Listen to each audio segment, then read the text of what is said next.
The gunshot echoed across the parched landscape of Humboldt, Nevada, as Naomi Foster ducked behind a water trough, her heart pounding wildly against her ribs. She had been running for 3 days now, the dust of the trail caked on her skin, and the betrayal of her father burning deeper than the blistering sun overhead. She was 22 years old, and had just escaped being sold like cattle to a man who had looked at her with eyes that promised nothing but pain. The year was 1875, and Naomi had never felt more alone in her life. Her once white dress was now stained with the red earth of the Nevada desert, torn at the hem from her desperate flight. She pressed her back against the rough wooden trough, listening for footsteps, for the voice of Jasper Willis, the man who had paid her father $50 for ownership of her. "Come out, girl," Willis's voice slurred with whiskey and rage. "Your pa made a fair deal, and I aim to collect." Naomi's fingers dug into the dusty earth beneath her. Her father, Thomas Foster, had been a weak man, a drunk who had gambled away their small ranch outside of Humboldt following her mother's death last winter.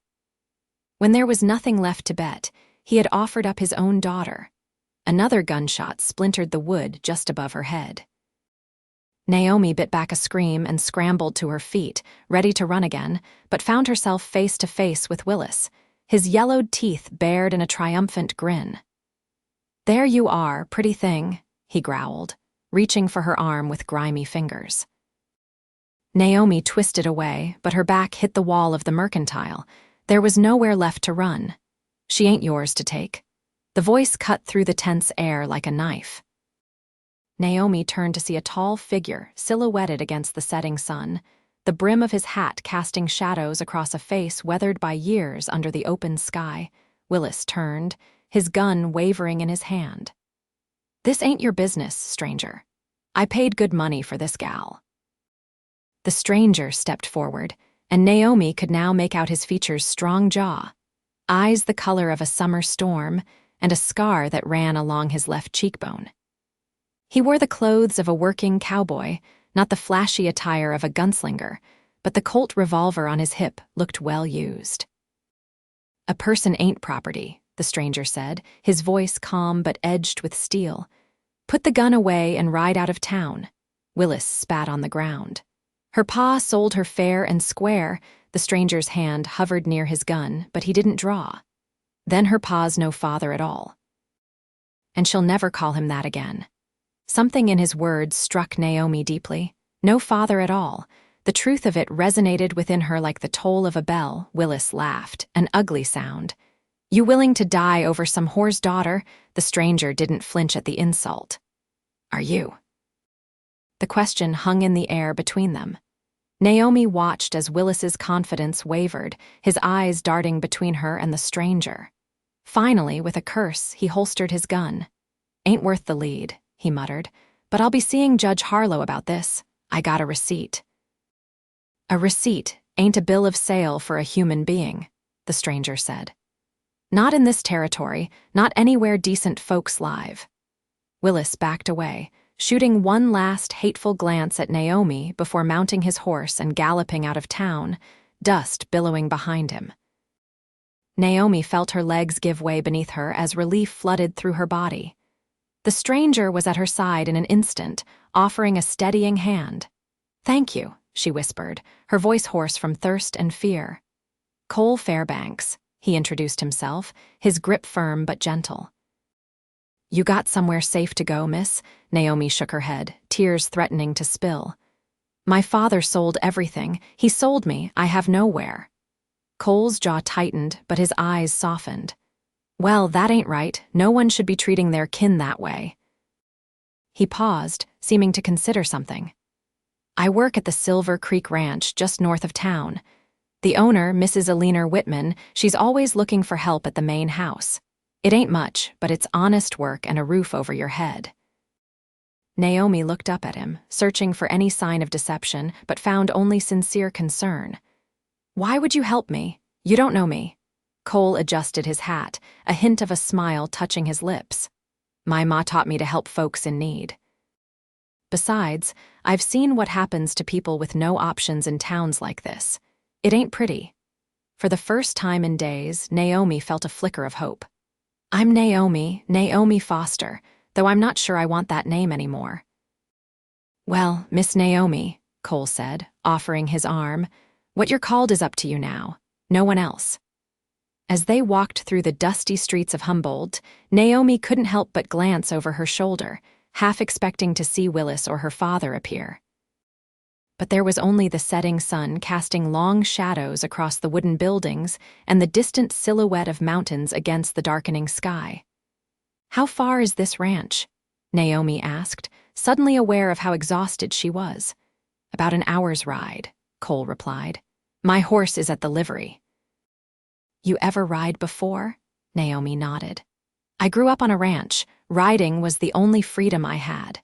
Something in her words made Cole look at her with newfound respect. Then I reckon you'll do just fine at Silver Creek. Mrs. Whitman values folks who know their way around horses. The livery was a large wooden structure at the edge of town. Inside, the familiar smells of hay, leather, and horses brought Naomi a strange comfort. Cole led her to a handsome chestnut gelding who nickered softly at his approach.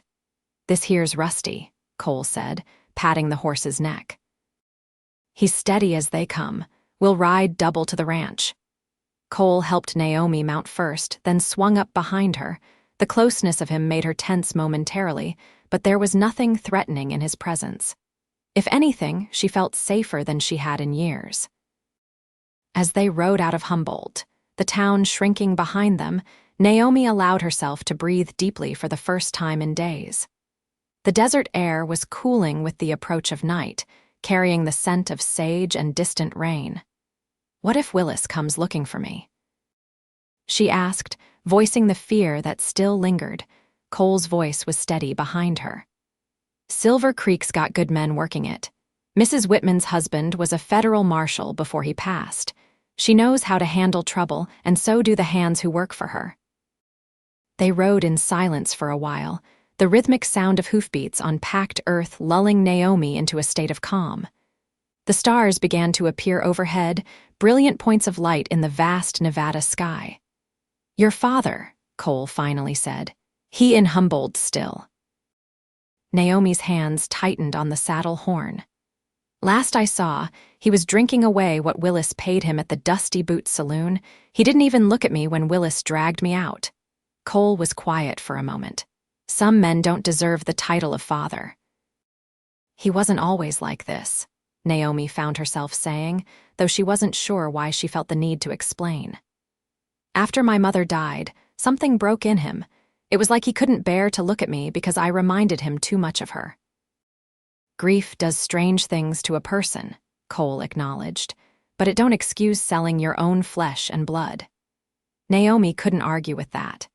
As the silhouette of Silver Creek Ranch appeared on the horizon, she felt a curious mix of apprehension and hope. The main house was a substantial two-story structure with a wide porch, lights glowing warmly in several windows. Nearby stood a large barn, bunkhouse, and several corrals. It was larger and more prosperous-looking than the small ranch she had grown up on. As they approached, a woman emerged onto the porch, a lantern held high.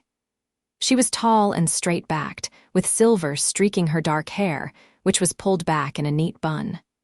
Her dress was plain but well-made, and there was an air of quiet authority about her.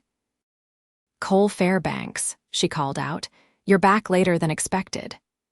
Had some trouble in town, Mrs. Whitman, Cole replied, dismounting and helping Naomi down. This here is Miss Naomi. She needs a safe place to stay and is willing to work. Eleanor Whitman stepped closer, her keen eyes taking in Naomi's disheveled appearance, the torn dress, and the exhaustion etched on her face. But there was no judgment in her gaze, only assessment. What kind of trouble? She asked. Cole glanced at Naomi, clearly asking permission. She nodded slightly, and he proceeded to explain the situation in brief, straightforward terms. Mrs. Whitman's face hardened as she listened. Selling a human being is against the law in the Nevada territory, receipt or no receipt. She turned to Naomi. You're welcome here, Miss Naomi. I can offer you room, board and fair wages in exchange for help with the house. Can you cook? Naomi nodded. Yes, madam. I cooked for my father and the ranch hands since I was 12. I can also sew, clean, and help with the garden if you have one. A smile touched Mrs. Whitman's lips. Then we'll get along just fine. Cole, take Rusty to the barn and then show Miss Naomi to the spare room in the house. I'll have Sarah warm up some stew. As Cole led the horse away, Mrs. Whitman placed a gentle hand on Naomi's arm. Whatever brought you here, child, you're safe now. Silver Creek looks after its own. Tears welled in Naomi's eyes at the unexpected kindness. Thank you, madam, Eleanor, the older woman corrected. Or Mrs. Whitman if you must, but not madam, makes me feel ancient. For the first time in what felt like forever, Naomi smiled. Perhaps here, at Silver Creek Ranch, she could find more than just safety. Perhaps she could find a home. The spare room was small but clean, with a narrow bed, a washstand, and a chest of drawers. A handmade quilt in shades of blue and cream covered the bed, and a small window looked out over the ranch yard. It ain't fancy, Cole said, setting down a pitcher of water on the washstand, but it's yours as long as you need it. Naomi ran her fingers over the quilt. It's perfect. After Cole left, a young woman named Sarah brought up a tray with a bowl of hearty beef stew, fresh bread, and a cup of hot tea. She was perhaps a year or two younger than Naomi, with freckles scattered across her nose and a friendly smile. Mrs. Whitman said you've had a rough go of it, Sarah said. I work in the kitchen and help with the house. It'll be nice to have another girl around. Naomi ate as if she hadn't seen food in days, which wasn't far from the truth. As she scraped the last of the stew from the bowl, she realized Sarah was still standing there, a curious expression on her face. I'm sorry, Naomi said, embarrassed. I didn't mean to be rude. Sarah waved her apology away. Not at all. I'm just glad to see someone enjoy my cooking so much. She hesitated. Is it true what they're saying, that your own pa tried to sell you? Naomi set down her spoon. Yes, Sarah's eyes widened. Lord above, and Cole Fairbanks stood up for you, against a man with a gun, he did. A knowing smile spread across Sarah's face. Well, that doesn't surprise me one bit. Cole's the best of Mrs. Whitman's hands. Folks say he could have been a gunslinger with how fast he is, but he chose ranching instead. She collected the empty dishes. Get some rest. Morning comes early at Silver Creek. After Sarah left, Naomi washed away the dust of her journey as best she could with the cold water from the pitcher. The simple cotton nightgown Sarah had lent her was a bit short but clean and soft against her skin. As she slipped beneath the quilt, the events of the day crashed over her like a wave. She was free. Free from her father's bitter resentment, free from Willis's lecherous gaze, free from the life that had been slowly suffocating her since her mother's death. And it was all because a stranger Cole had decided she was worth standing up for. As sleep claimed her, Naomi wondered what tomorrow would bring at Silver Creek Ranch, and for the first time in a long while, she looked forward to finding out. Morning at Silver Creek Ranch began before dawn. Naomi woke to the sound of roosters crowing and the distant voices of ranch hands preparing for the day's work. For a moment, she was disoriented, the unfamiliar room confusing her still drowsy mind. Then the memories of yesterday flooded back her escape, Willis, Cole, and Mrs. Whitman's kindness. A soft knock at the door preceded Sarah's cheerful face. Morning. Mrs. Whitman thought these might fit you better than my things. She laid a simple but well-made dress of faded blue cotton on the bed, along with undergarments, stockings, and a pair of worn but sturdy boots. These were her daughters, Sarah explained. Rebecca moved to San Francisco after she got married last year. Mrs. Whitman's been looking for someone who could use her things. Naomi ran her fingers over the dress, touched by the gesture. Please thank her for me. You can thank her yourself at breakfast, Sarah replied. Kitchen in 15 minutes. The kitchen was warm and fragrant with the smell of coffee, biscuits, and bacon. Mrs. Whitman stood at the large cast iron stove, turning strips of bacon with practiced ease. She looked up as Naomi entered, her eyes taking in the dress. "It suits you," she said with approval. "Rebecca was about your size. There are more clothes in the trunk in your room if you need them." "Thank you," Naomi said, feeling self-conscious but grateful. "I'll find a way to repay your kindness." Mrs. Whitman waved away her words. "Hard work is all the repayment I need, and speaking of work, after breakfast I'll show you around the house and we'll discuss your duties." The door to the kitchen opened, and Cole stepped in, removing his hat. He'd clearly been up for hours, his face slightly flushed from exertion, but he cleaned up well. His dark hair was damp, as if he'd just splashed water on his face, and there was a fresh nick on his chin where he'd shaved. His eyes found Naomi, and something in his expression changed, softened. "Morning, Miss Naomi. You sleep all right?" Naomi nodded, suddenly very aware of how the borrowed dress fit her. "Yes, thank you, and thank you again for yesterday." Cole shifted his weight, looking almost bashful. "Weren't nothing special, just did what needed doing." Mrs. Whitman glanced between them, a knowing look in her eye. "Cole, you're welcome to join us for breakfast. Sarah's made extra biscuits." As they sat around the kitchen table, Mrs. Whitman, Sarah, Cole, and Naomi, it struck Naomi how much it felt like a family meal. There was easy conversation, laughter, and none of the tension she'd grown accustomed to at her father's table, where silence had reigned except for his occasional drunken mutterings. After breakfast, Mrs. Whitman gave Naomi a tour of the main house. It was larger than it had appeared last night, with 4 bedrooms upstairs, a study, a formal dining room, a parlor, and a spacious kitchen with a pantry. There was even a small library, shelves lined with books that made Naomi's fingers itch to explore. "My late husband collected them," Mrs. Whitman explained, seeing Naomi's interest. "Feel free to borrow any that catch your fancy. Not much time for reading during the day, but the evenings can get long out here." Naomi's duties were straightforward: help with cooking and cleaning, mending, and tending to the kitchen garden. Mrs. Whitman ran the ranch with efficiency but fairness, and it was clear the hands respected her greatly. "The men eat in the bunkhouse, except for Cole," Mrs. Whitman explained. "He was my husband's right hand before he passed, and now he's mine. He has a small cabin just beyond the barn, but he takes most meals with us." Over the next few days, Naomi fell into the rhythm of life at Silver Creek. She rose with the sun, helped prepare breakfast, tended to the house and garden, assisted with lunch and dinner, and spent her evenings mending or reading in the library. The work was hard but satisfying, and for the first time in years, she felt useful and appreciated. Cole was often busy with ranch work, but he made a point to check on her when their paths crossed.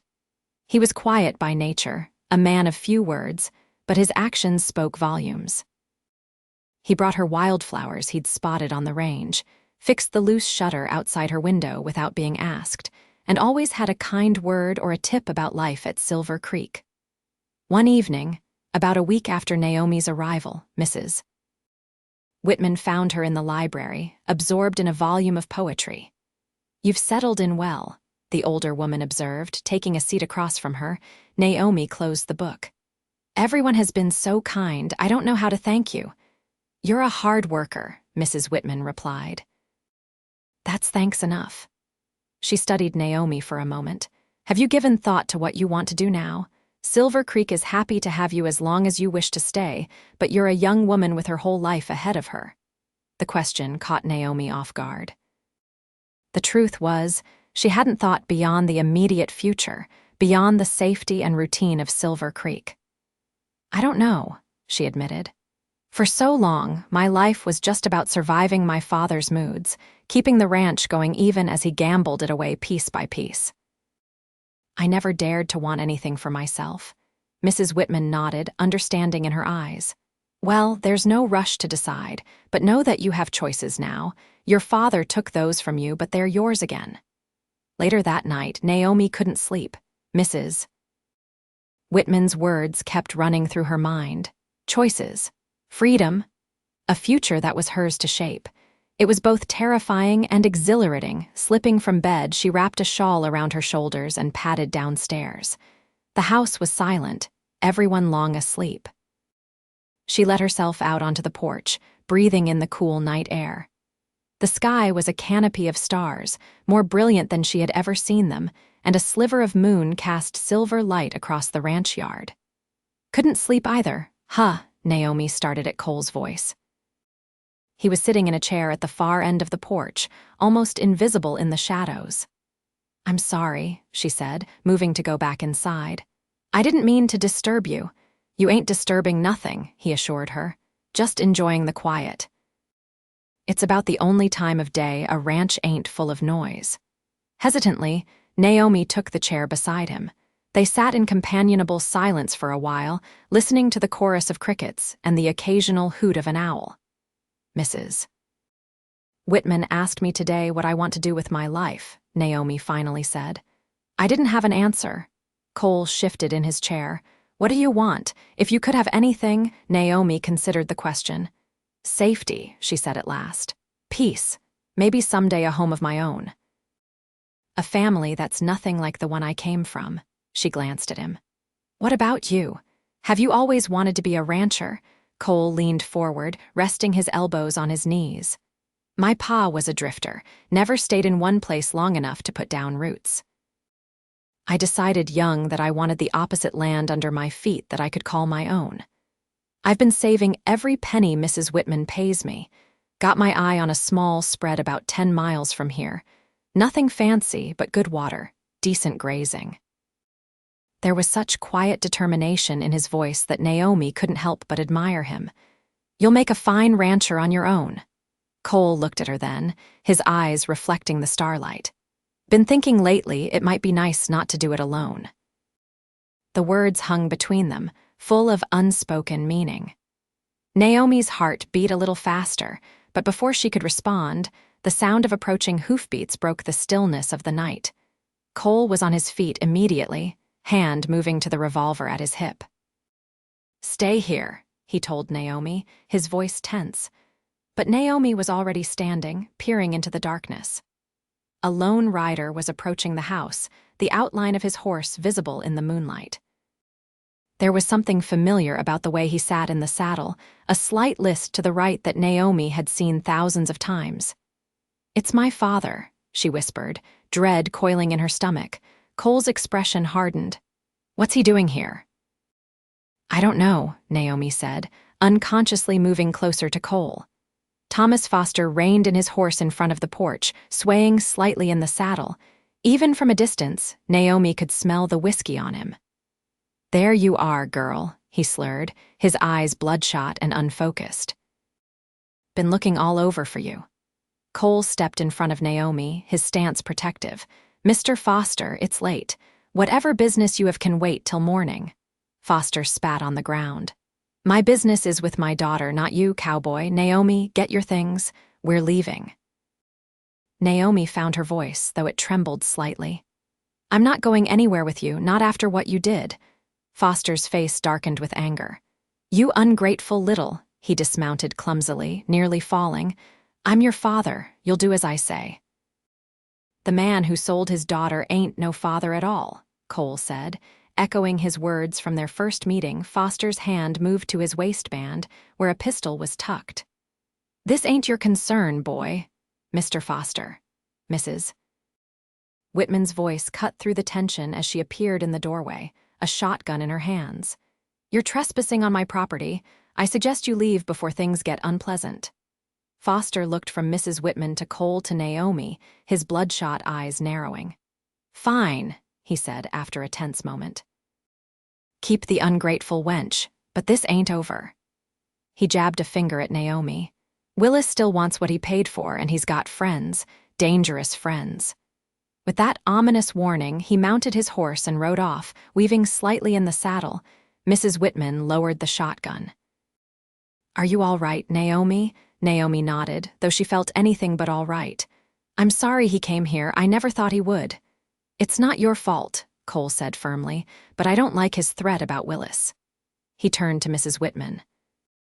"Maybe I should stay in the house tonight, just in case." Mrs. Whitman considered this, then nodded. Take the couch in the study. I'll have the men keep an eye out for any trouble in the coming days. As Cole went to fetch his bedroll from his cabin, Naomi felt a chill that had nothing to do with the night air. Her father's appearance had shattered the sense of security she'd been building at Silver Creek. The past wasn't done with her yet. Mrs. Whitman seemed to read her thoughts. Don't you worry, Naomi. Silver Creek protects its own. Your father and this Willis fellow won't find it so easy to cause trouble here. But as Naomi returned to her room, she couldn't shake the feeling that this peaceful interlude was just that, an interlude, not an ending. Her father's words echoed in her mind. This ain't over. She only hoped that when trouble came, as it surely would, she would be strong enough to face it. And perhaps, she thought as she recalled Cole's protective stance, she wouldn't have to face it alone. The next day dawned clear and bright, but the shadow of Thomas Foster's visit hung over Silver Creek. Mrs. Whitman had gathered the ranch hands after breakfast, explaining the situation and instructing them to keep an eye out for Foster, Willis, or any strangers in the area. The men had nodded solemnly, many of them glancing at Naomi with expressions of concern and determination. She was one of them now, and at Silver Creek, that meant something. Cole had been quiet all morning, his jaw set in a hard line. After the meeting, he approached Naomi as she was hanging laundry in the yard behind the house. I'm heading into town, he said, his hat in his hands. Thought I'd have a word with Sheriff Lawson, let him know what's going on. Naomi paused, a damp sheet in her hands. Do you think that will help? My father seems to think Willis has connections. Cole's expression darkened. All the more reason to have the law on our side. Besides, I want to hear what folks in town are saying, might give us an idea of what we're up against. Thank you, Naomi said softly, for everything. I never meant to bring trouble to Silver Creek. Cole stepped closer, his eyes intent on hers. You didn't bring trouble. Trouble came looking for you, and that ain't your fault. He hesitated, then added, I meant what I said last night, about not wanting to ranch alone. Naomi felt heat rise to her cheeks.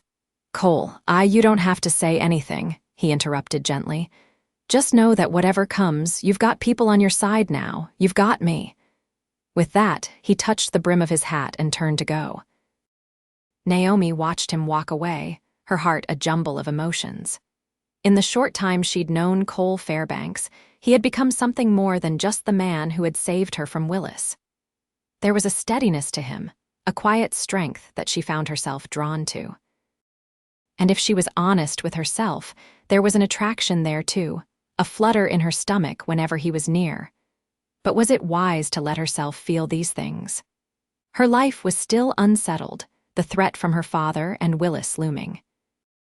And she had learned the hard way that men could not always be trusted, that even those who should protect you could turn on you in an instant.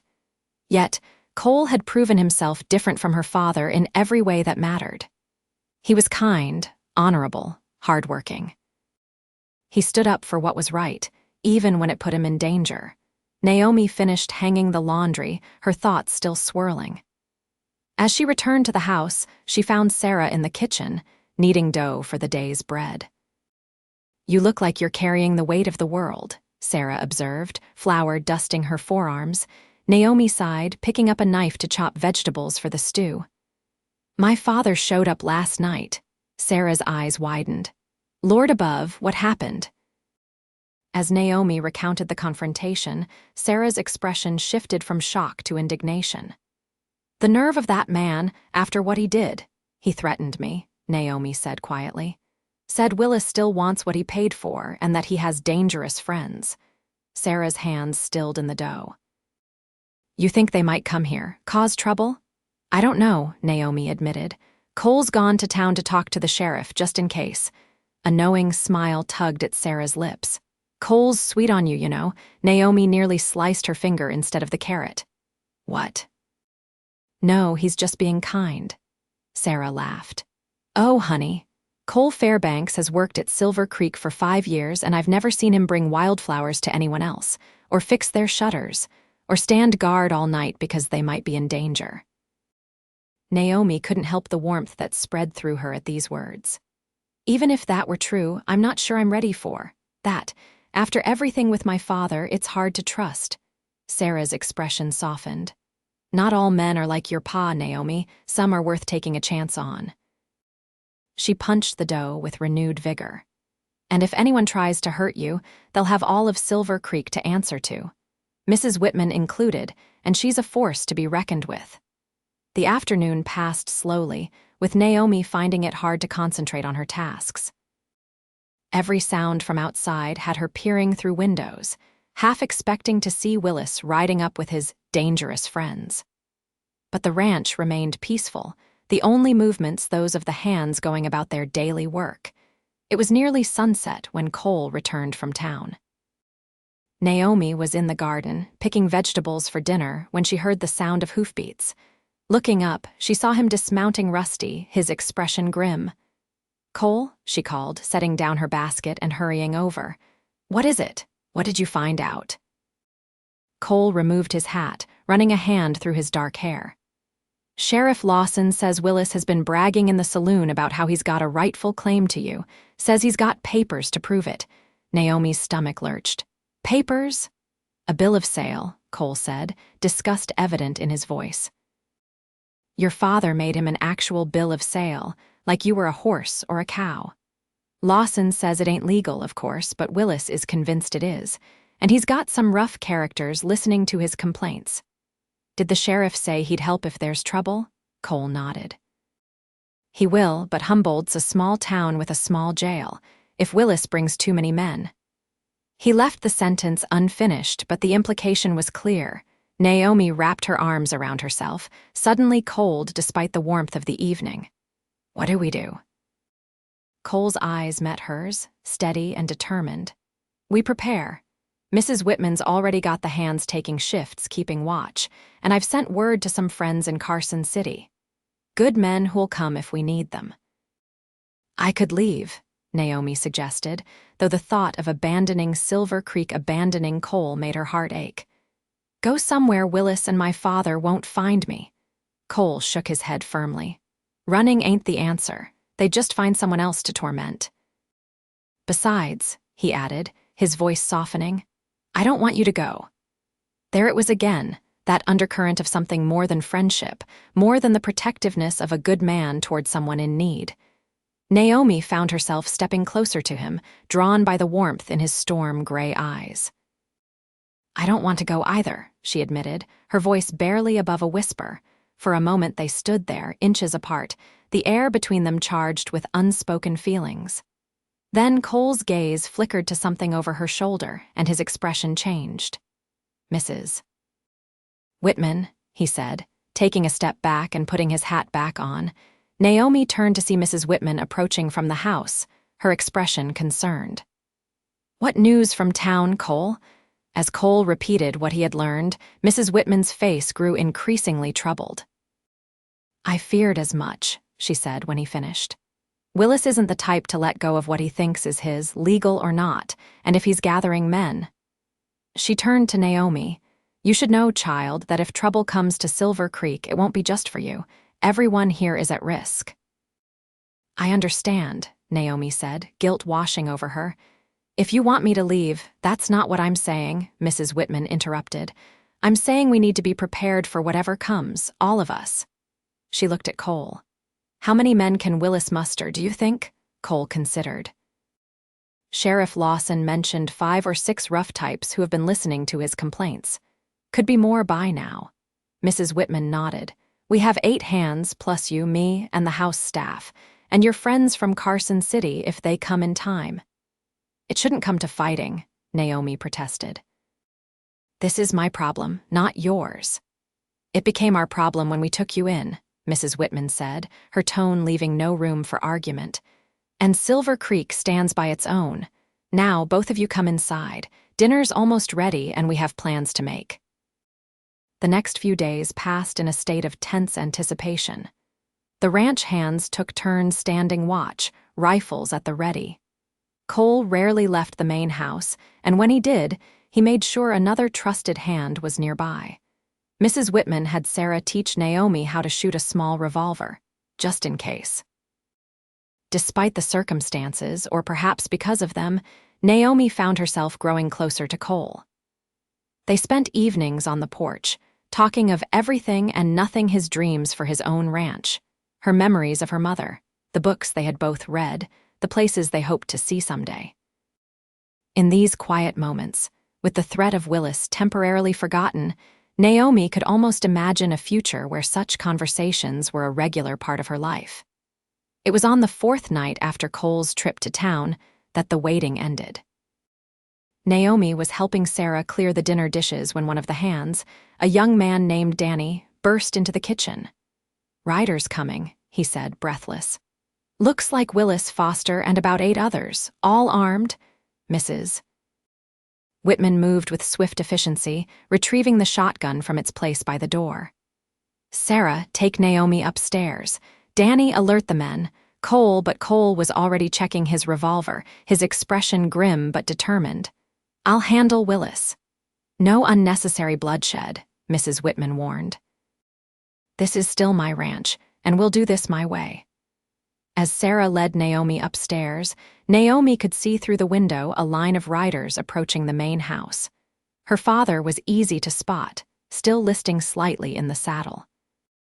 Beside him rode Willis, his face twisted in what might have been a smile but looked more like a snarl. The men with them were a rough-looking bunch, the kind who hired out their guns to whoever paid the most. "They won't take you," Sarah assured her, though her voice trembled slightly. "Mrs. Whitman won't let them." Naomi moved to the window, watching as Cole, Mrs. Whitman, and several of the hands stepped onto the porch, forming a barrier between the approaching riders and the house. She couldn't hear what was being said, but she could see Willis gesturing angrily, waving what must be the bill of sale her father had written. Suddenly, her father dismounted and staggered forward, shouting something. One of Willis's men grabbed him by the arm, but Thomas Foster shook him off, continuing to advance toward the porch. Cole stepped forward to meet him, his hand hovering near his gun. Naomi couldn't stand it anymore. This was her fight, not theirs. Without a word to Sarah, she turned and hurried downstairs. "Naomi, wait," Sarah called after her, but Naomi was already flinging open the front door, stepping out onto the porch. "Stop," she shouted, her voice carrying across the yard. "This has gone far enough." All eyes turned to her missus. Whitman's alarmed, Cole's concerned, Willis's greedy, and her father's. Something unreadable flickered in Thomas Foster's bloodshot eyes. "Naomi," he slurred, "you come home now, girl. This has all been a misunderstanding." Willis spat on the ground. "Misunderstanding, my ass." "I paid good money for her, Foster, and I aim to collect." Cole moved to stand between Naomi and the men in the yard, his voice cold. "The lady ain't for sale. Not now, not ever," Willis sneered. "Lady, that's rich. She's Foster's get, and he sold her fair and square. I got the paper to prove it." He waved the document again. "Now step aside, Cowboy, or my boys will move you." One of the men with Willis made a show of drawing his pistol, but before he could aim, the sound of a rifle being cocked echoed from the roof of the barn. One of Silver Creek's hands had taken position there, his weapon trained on the gunman. "Put it away," Mrs. Whitman said, her shotgun steady in her hands. "There's no need for anyone to die tonight." For a tense moment, no one moved. Then, slowly, Willis's man holstered his gun. "You're outnumbered, Willis," Cole said, "and outgunned. Take your men and ride out of here. Leave Miss Naomi in peace." Willis's face contorted with rage. "She's mine. I paid for her." "She's a human being," Mrs. Whitman said firmly, "not property to be bought and sold. And on my ranch, we respect that difference." Thomas Foster staggered forward another step, his gaze fixed on Naomi. There was something in his eyes now, regret, perhaps, or shame. "Naomi, girl, I was wrong, what I did. Your mother would have never forgiven me." Naomi stared at her father, the man who had once taught her to ride, who had held her when she cried after falling from a tree, who had become a stranger to her after her mother's death. "You sold me," she said, her voice steady despite the tears threatening to spill. "Your own daughter." Foster hung his head. The drink, it makes a man do terrible things, but seeing you now, standing up for yourself. He turned to Willis. Deal's off, Jasper, I'm taking back that paper. Willis laughed, an ugly sound. Too late for that, Foster. You took my money, I take your girl. That's how it works. Not anymore, Foster said, and before anyone could react, he lunged for Willis, grabbing for the paper in his hand. What happened next seemed to unfold in slow motion. Willis shoved Foster away, reaching for his gun. Cole moved toward them, drawing his own weapon. One of Willis's men fired a shot that went wide, and suddenly the night was filled with the sound of gunfire. Naomi found herself pulled back into the house by Mrs. Whitman, who shoved her toward the stairs. "Get down," the older woman shouted, taking position by a window with her shotgun. But Naomi couldn't move. Through the window, she saw her father on the ground, blood blooming across his shirt. Cole was crouched behind a water trough, exchanging fire with Willis and his men, who had taken cover behind their horses. Several of Silver Creek's hands were positioned strategically around the yard, their rifles picking off Willis's men one by one. The gunfight seemed to last an eternity, but was probably over in minutes. When the shooting finally stopped, 3 of Willis's men lay dead or wounded in the yard. Willis himself was pinned down behind a fallen horse, his gun empty. "It's over, Willis," Cole called out, his voice carrying in the sudden quiet. "Throw out your gun and stand up slow." For a moment, it seemed Willis might comply. Then, with a howl of rage, he lunged from behind the horse, a knife in his hand, charging straight for the porch where Naomi stood watching through the window. Cole's shot caught him in the shoulder, spinning him around, but Willis kept coming, driven by hatred and the knowledge that he had nothing left to lose. He made it to the bottom of the porch steps before a second shot rang out, this one from Thomas Foster's gun, where he lay bleeding in the dirt. Willis crumpled, the knife falling from his grasp. He wasn't dead, but he wouldn't be threatening anyone again anytime soon. Naomi rushed out onto the porch, heedless of the danger, and ran to where her father lay. His breathing was labored, blood bubbling at the corner of his mouth. "Pa," she said, kneeling beside him, the words slipping out before she could stop it. Foster looked up at her, his eyes clearer than they had been in years. "I'm sorry, Naomi, for everything, your mother. She'd be so ashamed of what I became." Naomi took his hand, feeling the life slipping away from him. "I forgive you," she whispered, and was surprised to find she meant it. A ghost of a smile touched Foster's lips. "You're so like her, strong, good." His gaze shifted to something over Naomi's shoulder. "You, Cowboy, you look after her." Cole knelt beside Naomi, his presence solid and reassuring. "I will, sir. You have my word." Foster nodded, satisfied, then his eyes found Naomi's once more. "I love you, daughter. Always did, even when the drink made me forget it." With those words, Thomas Foster closed his eyes for the final time. Naomi felt tears streaming down her face, but they were not just tears of grief. There was relief there, too, and a sense of closure. Her father had been lost to her long before tonight, consumed by grief and drink. But in his final moments, he had found himself again, had remembered what it meant to be a father. Cole's arm came around her shoulders, steadying her. "I'm sorry, Naomi, for all of it." She leaned into his strength, allowing herself to be vulnerable in a way she hadn't in years.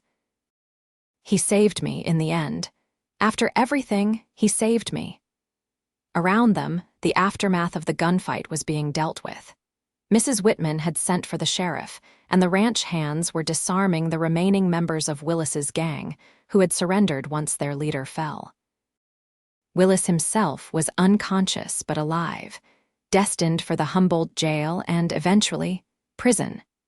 As the first light of dawn crept over the horizon, Naomi stood on the porch of Silver Creek's main house, watching as her father's body was loaded onto a wagon for the journey to town.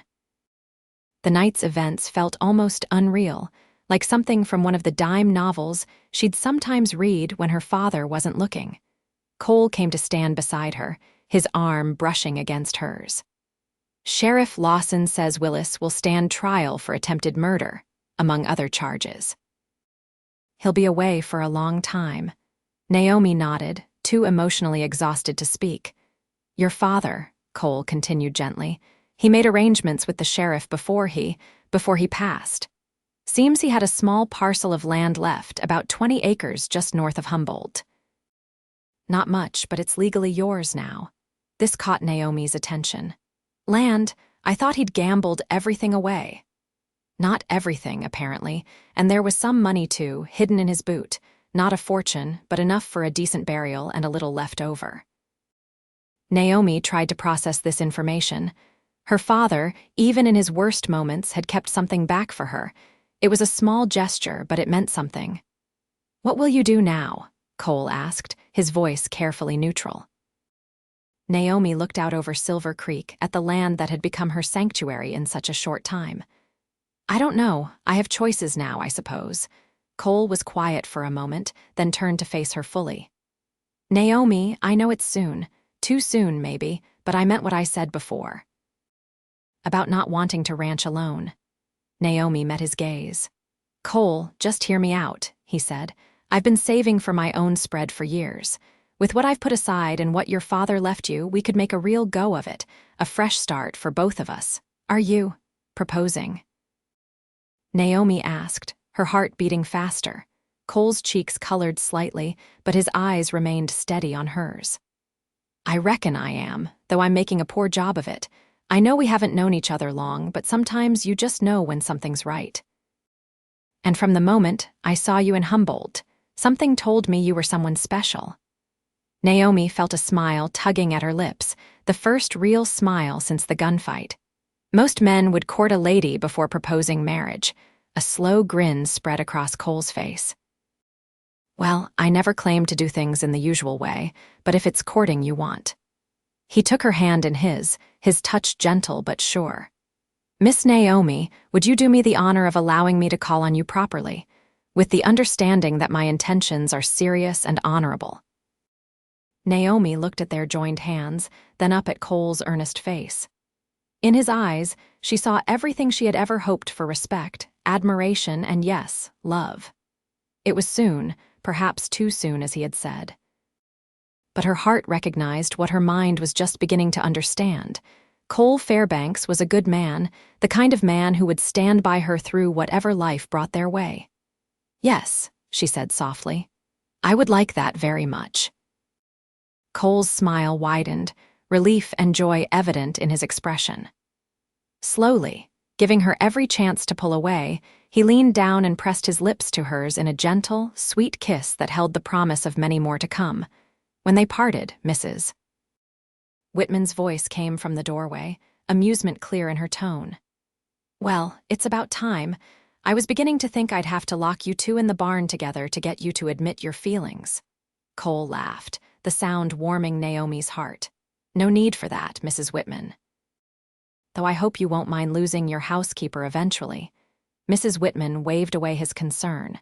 Sarah can take on more duties, and I expect you both to visit often. Her expression softened. I'm happy for you, truly. After everything, you deserve some joy. As Mrs. Whitman returned to the house, Cole turned back to Naomi, his expression becoming serious once more. There's one more thing I need to say. What I told Willis that first day we met about you never calling your father by that name again, I was angry then. But after what happened last night. He was your father, Naomi, for better or worse, and in the end he tried to make things right. Naomi nodded, tears stinging her eyes. I know, and I'm grateful I had the chance to forgive him before it was too late. She squeezed Cole's hand. But I'm looking forward now, not back. To the family we might build someday. A family where no one is ever sold or mistreated or made to feel less than they are. That's a promise, Cole said, sealing his words with another kiss. As the sun rose higher over Silver Creek Ranch, Naomi felt a sense of peace settling over her. The nightmare of the past few weeks was over. Her father was gone, but in his final act, he had reclaimed a small piece of the man he had once been. Willis would face justice for his crimes, and she had found something she had never expected to find when she fled Humboldt, not just safety, but love. The future stretched out before her, bright with possibility. There would be challenges ahead, of course. Building a life, a ranch, a family, none of it would be easy. But with Cole by her side, Naomi knew she could face whatever came their way. And as he smiled down at her, his storm-gray eyes filled with love and promise, Naomi knew that she had found her true home at last, not in a place, but in a person. In Cole Fairbanks, the cowboy who had seen her value when her own father had forgotten it, who had reminded her that she was not property to be bought and sold, but a woman worthy of respect, of choice, of love. "I think," she said, smiling up at him, "that I'm ready for that fresh start now." Cole's answering smile was like the sunrise, warm, bright, and full of promise for the new day ahead. "Then let's begin." 1 year later, the small ranch north of Humboldt that had once seemed like a distant dream was now a thriving reality. Cole and Naomi Fairbanks had transformed the 20 acres left by Thomas Foster, and the adjacent land Cole had purchased into a modest but prosperous horse breeding operation. The main house, though not as grand as Silver Creek's, was cozy and welcoming, with a wide porch where they often sat in the evenings, watching the sunset paint the Nevada sky in shades of gold and crimson. Their wedding had been a simple affair at Silver Creek 6 months earlier, with Mrs. Whitman hosting the celebration and most of the town of Humboldt in attendance. Sheriff Lawson had been there, along with Sarah, and the ranch hands who had stood with them against Willis. Even Judge Harlow, who had sentenced Willis to 15 years in the territorial prison, had come to offer his congratulations. Naomi stood in the doorway of their home, watching as Cole worked with a spirited young mare in the corral. His patience with horses was one of the many things she loved about him, the way he never rushed them, never forced his will upon them, but instead built trust through consistent kindness and clear boundaries. It reminded her of how he had been with her in those early days after her father's death, when grief and guilt had threatened to overwhelm her. Cole had never pushed, had given her the space to mourn and heal at her own pace. But he had also been steadfast in his presence, a rock she could lean on when the waves of emotion became too much to bear alone. Their courtship had been unconventional, perhaps, but it had been real. Cole had kept his word, courting her properly with rides to town for dinner at the hotel restaurant, picnics by the creek that ran through Silver Creek's property, and quiet evenings reading together in Mrs. Whitman's library. By the time he formally proposed again, 3 months after that first impulsive offer, Naomi's yes had been as certain as the sunrise. The mare finally responded to Cole's gentle guidance, allowing him to slip a bridle over her head. He patted her neck in approval, then looked up and caught sight of Naomi watching. His face broke into a wide smile, the one he seemed to reserve just for her.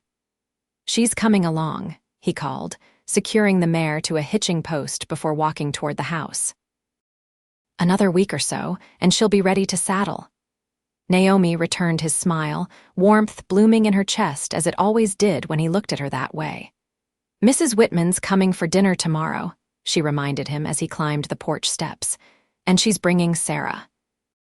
Cole nodded, removing his hat and hanging it on a peg by the door. Sarah still sweet on that new hand Mrs. Whitman hired. What was his name again? "David," Naomi supplied, following him into the house. "And yes, according to Mrs. Whitman's last letter, they're practically inseparable." Cole chuckled, washing his hands at the kitchen basin. "Good for her. Sarah deserves someone who appreciates her spunk." Naomi began setting the table for their evening meal, moving around Cole with the easy familiarity of a year spent living and working side by side. Oh, and Judge Harlow sent word that Willis's appeal was denied. He'll serve his full sentence. Cole's expression turned serious. "That's good news. Though I reckon by the time he gets out, we'll be long established here. He won't be able to hurt you again." Naomi touched his arm, drawing his attention. "I'm not afraid of him anymore. I haven't been for a long time," she smiled. "Besides, I have you to protect me." Cole's hand covered hers. "Always. Though you've become pretty handy with that revolver yourself. I saw you practicing yesterday." Naomi laughed. Mrs. Whitman would be disappointed if I let my skills get rusty. As they sat down to dinner, Naomi couldn't help but marvel at how much her life had changed in just 1 year. From a young woman trapped in her father's crumbling ranch, sold like property to a violent man, to a wife and partner in a growing business, respected in the community and loved deeply by a good man. "What are you thinking about?" Cole asked, noticing her thoughtful expression. Naomi smiled. "Just how fortunate I am. How different things might have been if you hadn't been in Humboldt that day." Cole reached across the table to take her hand. "I think fate would have found a way to bring us together somehow. Some things are just meant to be." Later that night, as they lay together in the quiet darkness of their bedroom, Naomi traced the scar on Cole's cheekbone with gentle fingers. "Do you ever think about having children?" she asked, the question she had been pondering for weeks finally finding voice. Cole's arm tightened around her. "I do. A whole passel of little Fairbanks running around the place, learning to ride and rope." Naomi bit her lip, then whispered, "What if I told you we might not have to wait too long for the first one?" Cole went very still beside her. "Naomi, are you saying?" She nodded, though he probably couldn't see it in the darkness. "Dr. Simmons confirmed it yesterday when I was in town. We're going to have a baby, Cole. In about 7 months." In one fluid movement, Cole sat up and lit the lamp beside their bed, his face illuminated by the warm glow. The expression she saw there, wonder, joy, love so intense it made her breath catch, was one Naomi knew she would remember for the rest of her life. "A baby," he whispered, his hand moving to rest gently on her still, flat stomach. "Our baby." Naomi covered his hand with her own. "Are you happy?" Cole's laugh was soft and filled with emotion. "Happy doesn't begin to cover it, Naomi. There aren't words." He leaned down to kiss her, tender and reverent. "I love you, both of you." As Cole extinguished the lamp and gathered her close again, Naomi felt the future stretching out before them, bright with promise. Their child would be born into a home filled with love and respect, knowing nothing of the pain and betrayal that had marked Naomi's own childhood. He or she would know only that they were wanted, cherished, protected. "I was thinking," Cole murmured against her hair, "if it's a boy, maybe we could name him Thomas. Not for your father as he was at the end, but for the man he must have been once. The man who saved you that night." Tears pricked at Naomi's eyes. It was so like Cole to suggest such a thing, to find the good in a man who had caused so much pain, to honor the redemption found in a final act of courage. "Thomas Cole Fairbanks," she said, testing the name. "I like it. And if it's a girl?" Naomi smiled in the darkness. "Eleanor, for Mrs. Whitman. She gave me a home when I had none, gave us both so much." "Eleanor it is," Cole agreed, "though I have a feeling it's a boy. Call it a father's intuition." Naomi laughed softly. "We'll see in 7 months, won't we?" As she drifted towards sleep in the circle of Cole's arms, Naomi sent up a silent prayer of gratitude for the life she now had, for the family she was building. From the darkest moment of her life had come this incredible blessing, a love strong and true, a home built on respect and partnership, and now a child to complete their joy. She thought of her father's final words to her. "You're so like her, strong, good." For the first time, Naomi felt the truth of those words deep in her bones. She was strong. She had survived. And with Cole by her side, she would continue to build a life filled with goodness and love, a legacy that would honor her mother's memory and redeem her father's mistakes. Outside their window, the vast Nevada sky was alight with stars, silent witnesses to the miracle of new beginnings. And in the quiet of their bedroom, Naomi and Cole Fairbanks slept peacefully, dreaming of the future they would create together one day, one choice, one act of love at a time. 6 months later, on a crisp autumn morning, Thomas Cole Fairbanks made his entrance into the world after a long and difficult labor.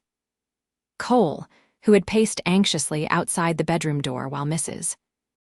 Whitman and the midwife attended to Naomi, nearly collapsed with relief when he was finally allowed to enter and see his wife and newborn son. Naomi sat propped against the pillows, exhausted but radiant, holding a small bundle wrapped in a soft blue blanket that misses. Whitman had knitted especially for the occasion. As Cole approached the bed, she pulled back the edge of the blanket to reveal a tiny face with a shock of dark hair. "Your son," she said, her voice tired but filled with wonder. "He has your eyes." Cole sat carefully on the edge of the bed, his hands trembling slightly as Naomi transferred the baby into his arms. Thomas blinked up at him with solemn gray eyes, his tiny fist escaping the blanket to wave in the air. "Hello, little man," Cole whispered, his voice thick with emotion. "I'm your pa." Watching Cole with their son, seeing the tenderness and awe in his expression, Naomi felt a surge of love so powerful it brought tears to her eyes. This was what family should be, this sacred circle of love and protection, this fierce joy in each other's existence. As the years passed, the Fairbanks ranch prospered. They added more land, built a larger barn, and established a reputation throughout Nevada for breeding some of the finest horses in the territory. Thomas grew into a sturdy, curious boy with his father's quiet determination and his mother's quick mind. And 3 years after his birth, he was joined by a sister Eleanor, Sarah Fairbanks, who from her first breath showed every sign of having inherited her mother's spirit and her father's gentle heart. Life was not without its challenges. There were drought years when the creek ran low and the pastures grew sparse. There was the winter when influenza swept through Humboldt, claiming several lives, including that of old Judge Harlow. There was the day 10-year-old Thomas fell from a horse and broke his arm, leading to a tense journey into town through a thunderstorm to reach the doctor. But through it all, the foundation Cole and Naomi had built remained solid. Their partnership, both in marriage and in business, grew stronger with each passing year. They faced each challenge together, drawing strength from each other and from the love that had brought them through darker times. On the 15th anniversary of their meeting that fateful day in Humboldt, when Cole had stepped between Naomi and Willis, they sat together on the porch of their home, watching as Thomas, now 14 and nearly as tall as his father, taught 7-year-old Ellie to throw a lasso. "He's got your patience," Naomi observed, leaning against Cole's shoulder. "And your way with knots." Cole chuckled, his arm comfortably around her waist. "And she's got your aim. Did you see that shot she made yesterday with the slingshot? Took that Jay right off the fence post at 20 paces. Naomi smiled, remembering how proud Ellie had been of her accomplishment. "They're good children." "The best," Cole agreed. "Though I suspect young Thomas has his eye on Sarah and David's daughter. Did you notice how he volunteered to deliver those supplies to their place last week?" Naomi laughed. "He's a bit young for courting." "Not too young for a first crush," Cole pointed out. "I was about his age when I first noticed a girl that way." "And was she as pretty as me?" Naomi teased, though after 15 years together, she knew the answer. Cole turned to look at her, his storm-gray eyes as warm and loving as they had been on their wedding day. "No one's ever been as pretty as you, Naomi Fairbanks, not to my eyes."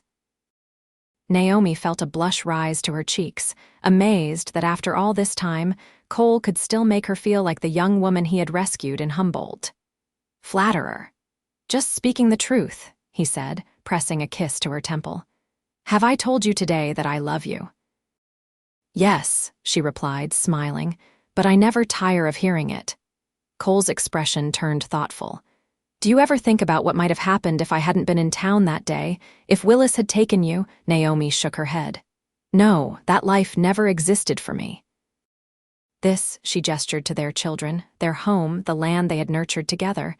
"This was always my destiny. You were always my destiny, Cole Fairbanks." Cole's smile was tender. "Then I'm the luckiest man in Nevada, in the whole country, I reckon." As the sun began to set, casting long shadows across the land they had built together, Thomas and Ellie abandoned their lasso practice and ran toward the house, calling for their parents to come see the family of rabbits they had discovered near the vegetable garden. Naomi stood, offering her hand to Cole, who took it with the same reverence he had shown on the day they met. Together, they walked toward their children, toward the life they had created from the ashes of Naomi's, past a life built on love, respect, and the unshakable belief that every person, no matter their circumstances, deserved the freedom to choose their own destiny. And as the Fairbanks family made their way across the yard, their laughter echoing in the gathering dusk, Naomi sent a silent prayer of gratitude to whatever force had brought Cole into her life that day in Humboldt. The cowboy who had said she would never call her father by that name again had given her so much more than freedom. He had given her a family, a home, a love that grew stronger with each passing year. In the end, her father had been right about one thing. She was strong like her mother. But it was Cole who had helped her discover that strength, who had seen it in her even when she could not see it in herself. And together, they had built a legacy of love that would live on in their children, and in their children's children, a testament to the power of second chances, of courage in the face of darkness, and of the enduring human capacity for hope.